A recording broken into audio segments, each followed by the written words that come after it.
Guys, welcome back to our channel. So for today's video, I'm going to teach you how you can easily open demo account trading on cTrader. So first, you may want to head over and launch your cTrader app.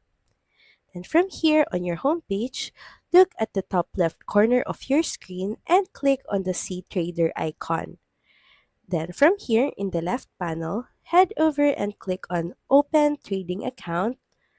And as you can see here, you have two options on the type of account you want to make.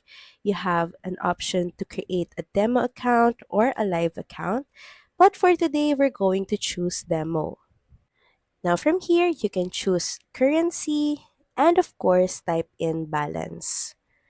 You also have an option here to customize advanced account settings. Just toggle this on and you can customize account type, leverage, and even Sharia compliant account.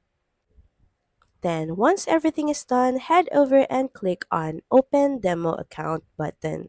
So that's pretty much it. Thank you very much for watching this video and I'll see you again on the next one. Bye!